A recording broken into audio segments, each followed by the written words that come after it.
पढ़ी लिखी भी नहीं दिख रही। फिर सही सही बताना माँ, तुम मुझे जानती कैसे है?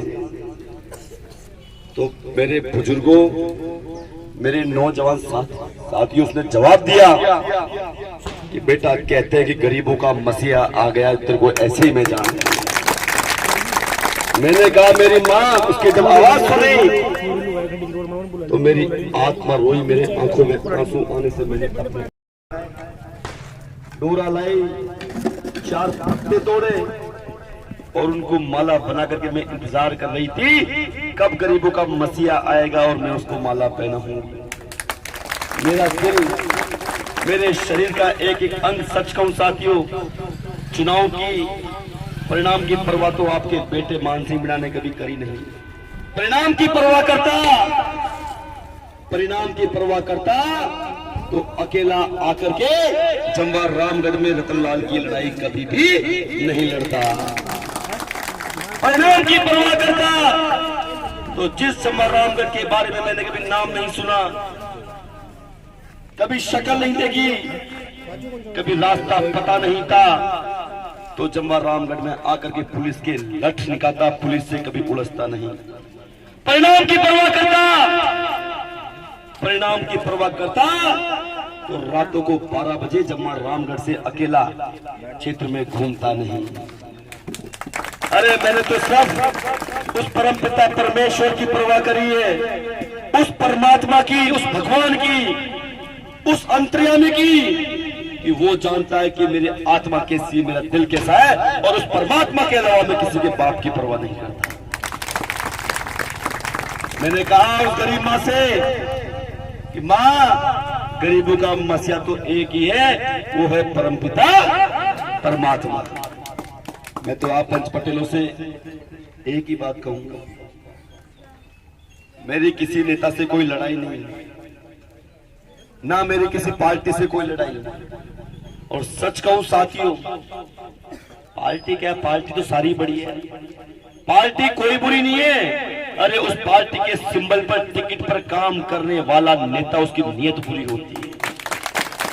पार्टी क्या है, आज वही टिकट कांग्रेस का मुझे मिल जाता और भाजपा का मुझे मिल जाता तो क्या पार्टी बुरी हो जाती है? मैं कह रहा हूं, सामने वालों की जमानत जब्त हो जाती, गाड़ी में बैठने के लिए उनको लोग नहीं मिलते,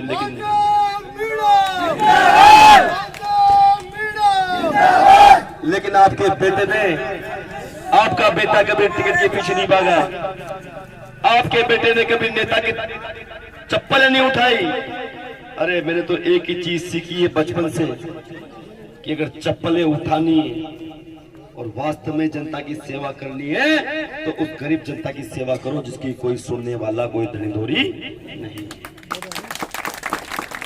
अब सब कुछ देख के भी आप लोग अंधे बनो तो इसका तो इलाज नहीं है। आपके सामने आपने कितने प्रकरण देखे, अभी आपके गांव के ताजा उदाहरण था।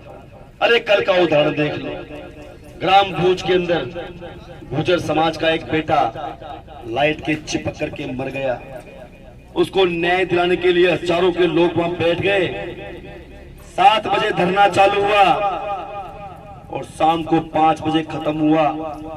प्रशासन के सारे अधिकारी, एसडीएम, तहसीलदार, डिप्टी सीओ सब वहां बैठे हुए थे और जनता इंतजार कर रही थी कि हमारे जिन बड़ी पार्टियां, भाजपा और कांग्रेस के नेताओं को जिनको टिकट मिला है वो यहाँ पर आएंगे और हमें न्याय दिलाएंगे। लेकिन 5 बज के इंतजार करते करते लेकिन ना कोई भाजपा का नेता आया और ना कांग्रेस का नेता आया और फिर कहते हैं कि हम गरीब जनता की सेवा करेंगे। बताओ कैसे करेंगे साहब, बताओ कैसे करेंगे? मैं तो पूछ रहा हूं आपसे, अरे जब कोई मर जाए, मृत्यु से बड़ी चीज क्या हो सकती है?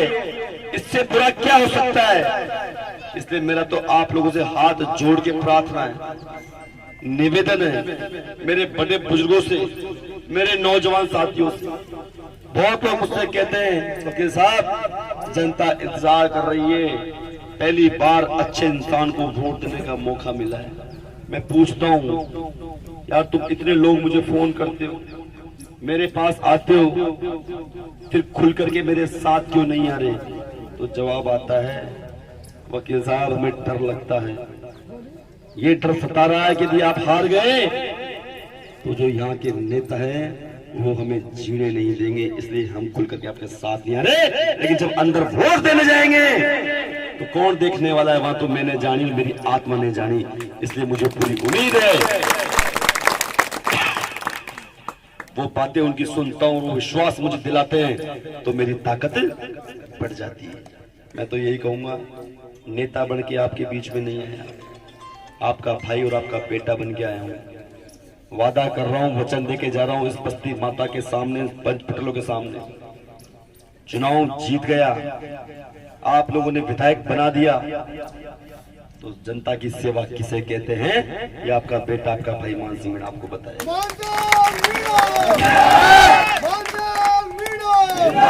एक वचन दे के जा रहा हूं, किसी गरीब की आंखों में आंसू नहीं आने दूंगा। और बाकी ये रोड नहीं है, सड़क नहीं है, पीने को पानी नहीं है, स्कूल में मास्टर नहीं है, मकान का पट्टा नहीं है, ये तो तुम्हारे बेटे के लिए छोटी मोटी बातें हैं, ये मेरे लिए बड़ी बातें नहीं है। वादा करता हूं 2.5 साल के अंदर चंबा रामगढ़ के बांध का यदि काम चालू नहीं करा दिया तो मेरा नाम मान सिंह मीणा नहीं।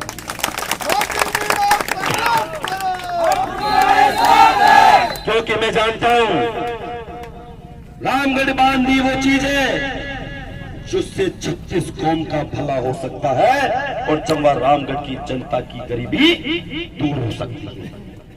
और मैं ये भी दावे के साथ कह सकता हूं, चाहो तो मुझसे पंच पटेलो स्टाम्प पे लिखवा लो, रामगढ़ बांध में पानी तभी भरेगा जब कोई मजबूत नेता यहाँ का विधायक बनेगा।